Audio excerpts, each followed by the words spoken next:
آج دیکھیے عمان عرب کنٹریز کے حوالے سے وہ واحد ملک ہے جہاں پہ بہت پیسفل لوگ ہیں، کیونکہ وہاں پہ اکثر جن کا مذہب اور مکتب ہے وہ عبادی بولتے ہیں، ان کو مالکی المکتب ہے، شیعوں کی طرح ہاتھ کھول کے نماز پڑھتے ہیں۔ وہاں کسی بھی مسجد سے اذان آئے ذرہ برابر بھی تعصب نہیں ہے کہ کون ہاتھ باندھ کے نماز پڑھ رہا ہے، کون ہاتھ کھول کے نماز پڑھ رہا ہے۔ یعنی واحد عرب ملک ہے جہاں شیعہ سکون سے رہتے ہیں، اور آج اٹیک بھی اسی ملک میں ہوا ہے شیعوں پر، جہاں کوئی سوچ بھی نہیں سکتا کہ عمان میں بھی کسی شیعہ پہ اٹیک ہو سکتا ہے۔ مطلب آج بھی ذکر امام حسین ان کو کھٹک رہا ہے، آج بھی وجود شیعت ان کو کھٹک رہا ہے، کہ ابن عباس کہتے ہیں کہ علی کا وجود بعض لوگوں کے لیے باعث تکلیف تھا، کیونکہ اگر اچھے سے اچھا بندہ موجود ہوگا تو لوگ بروں کو تانا دیں گے، لیکن اگر اچھائی نہیں ہوگی تو برے کو کوئی تانا نہیں دے گا۔ آج پوری دنیا کو کون کھٹک رہا ہے؟ ایک اسلامی ملک کھٹک رہا ہے۔ کیوں بھائی؟ کہ بھائی کسی کو پرابلم نہیں ہے، سارے صلح کرنے کے لیے تیار ہیں، سارے اسرائیل کو ماننے کے لیے تیار ہیں۔ یہ ایک ہی ملک ہے جو لوگوں کو جگانا شروع کر دیتا ہے، یہ ایک ہی قوم ہے جو لوگوں کو جگانا شروع کر دیتی ہے، ورنہ ہر طریقے سے انہوں نے سب کو منوا لیا تھا۔ یہ آپ مذاق مت سمجھیں کہ اچانک سے مثلا انہوں نے اٹیک کر دیا اسرائیل پر اور جس کے ریئیکشن میں اسرائیل نے اتنا بڑا جواب دیا، نہیں، یہ اسی لیے کیا گیا کیونکہ اگر وہ اٹیک نہ ہوتا اور آج اتنی شہادتیں ہو گئیں تو آج شرم آتی ہے بعض ملکوں کو یہ کہنے کے لیے کہ ہم اسرائیل کو ماننے کے لیے تیار ہیں۔ تو ایک اچھے انسان کا ہونا برے کے لیے بہت باعث خطرناک ہوتا ہے۔ ایک اچھا کسی کے لیے گالی بن جاتا ہے کہ لوگ بار بار کہتے ہیں کہ آپ چور ہو فلاں کی وجہ سے، آپ فاسق ہو فلاں کو دیکھو، آپ عبادت نہیں کرتے فلاں کو دیکھو۔ تو وجود اہل بیت حکمرانوں کو کھٹکتا تھا، تبھی حالانکہ اہل بیت نے کوئی لشکر کشی نہیں کی۔ آپ چوتھے امام کے بعد دیکھیں کسی امام نے لشکر کشی نہیں کی، پھر اہل بیت کو قتل کیوں کرتے تھے، پھر اہل بیت کو مارتے کیوں تھے؟ صرف ان کی فلسفی کی وجہ سے۔ وہ فلسفی تھی امر بالمعروف اور نہی عن المنکر۔ آج ہمارے بعض نادان خطیب اس چیز کی مخالفت کرتے ہیں، ارے معاشرے میں اچھائی نہیں ہوگی تو حسینیت کس طرح نظر کس طرح آئے گی، ولایت امیر المومنین کس طرح نظر آئے گی؟ ایک زندہ معاشرہ وہ ہوتا ہے جس میں اس کا دین زندہ ہو، ایک زندہ معاشرہ وہ ہوتا ہے جس میں اس کی ثقافت زندہ ہو۔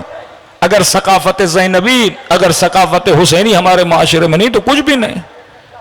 مسئلہ اس چیز سے نہیں ہے، آپ انگلینڈ چلے جائیے، جتنے جلوس نکالیے، امام حسین کے علم بھی اٹھائیے، ان کو مسئلہ نام حسین سے نہیں ہے، لیکن اسی جلوس میں فلسطین کا جھنڈا لے کے نکالے ان کو مسئلہ ہے۔ کہتے ہیں ہسٹری کے نعرے مارو لیکن اس کو آج پہ امپلیمنٹ نہیں کرو۔ مرا ہوا یزید جو قبر میں پڑا ہوا ہے اس پہ لعنت بھیجو، ہمیں کوئی مسئلہ نہیں، لیکن یہ مت کہو کہ جس کے اندر اس یزید کی صفات ہیں وہ بھی یزید ہے اور ہم بھی اس کے مقابلے میں آئیں گے۔ یہ جو فکر امام خمینی کی فکر تھی کہ قوموں کو زندہ کیا جائے، مسلمان مفتی مولوی صرف ممبر پر بیٹھ کر تاریخ کے قصے سناتا رہے، فلاں بہادر تھا، فلاں یہ تھا، فلاں وہ تھا۔ بھائی آپ کے اندر کون سی بہادری ہے؟ آج ہم یہ پڑھیں کہ امیر المؤمنین نے 1000 رکعت نماز پڑھی اور اس خطیب کو یہ شرم نہ آئے کہ میرا جوان 17 رکعت نماز نہیں پڑھتا۔ آج ہم سیدہ زینب کی چادر کی تو بات کریں، کیا ہم شیعہ سوسائٹیوں میں گاڑیوں میں نہیں جاتے؟ یہی انچولی، یہی نیو رضویہ، یہی جعفر طیار، یہی آپ کا سولجر بازار، کیا ایک خطیب گاڑی سے نہیں آتا؟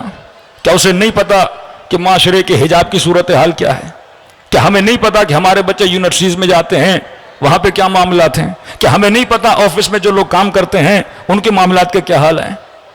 لوگوں کے سوالوں سے پتہ لگتا ہے کہ معاشرے میں کون سی بیماریاں ہیں۔ اور میں ممبر پر سیدہ زینب کی چادر پہ تو پڑھوں لیکن یہ درد میرے دل میں نہ ہو کہ قوم کی کسی بچی کے سر سے چادر آج اتر رہی ہے۔ میں امیر المومنین کی نماز پہ تو پڑھوں، 4 شعر بھی لوگوں کو سناؤں، لیکن یہ درد نہ ہو کہ آج کا جوان 17 رکعت نماز بھی نہیں پڑھ پا رہا، کہ معاشرہ دن بدن پیچھے چلتا جا رہا ہے، کہ ایک بچہ یونیورسٹی جائے تو دیندار 4 سال کے بعد نکلے تو اس کا دین ختم ہو جائے۔ آج یہ ماحول آپ کی یونیورسٹیز کا بنا دیا گیا، یہ ماحول سوسائٹیز کا بنا دیا گیا کہ بڑی آسانی سے کوئی بولے کہ مولانا نامحرموں کے ساتھ اتنے تعلقات ہیں، کبھی کبھی نہ لگے، حسن حسن نہ لگے، یہ پہچان ہی ختم ہو جائے، تو یہ دین مردہ ہو چکا ہے۔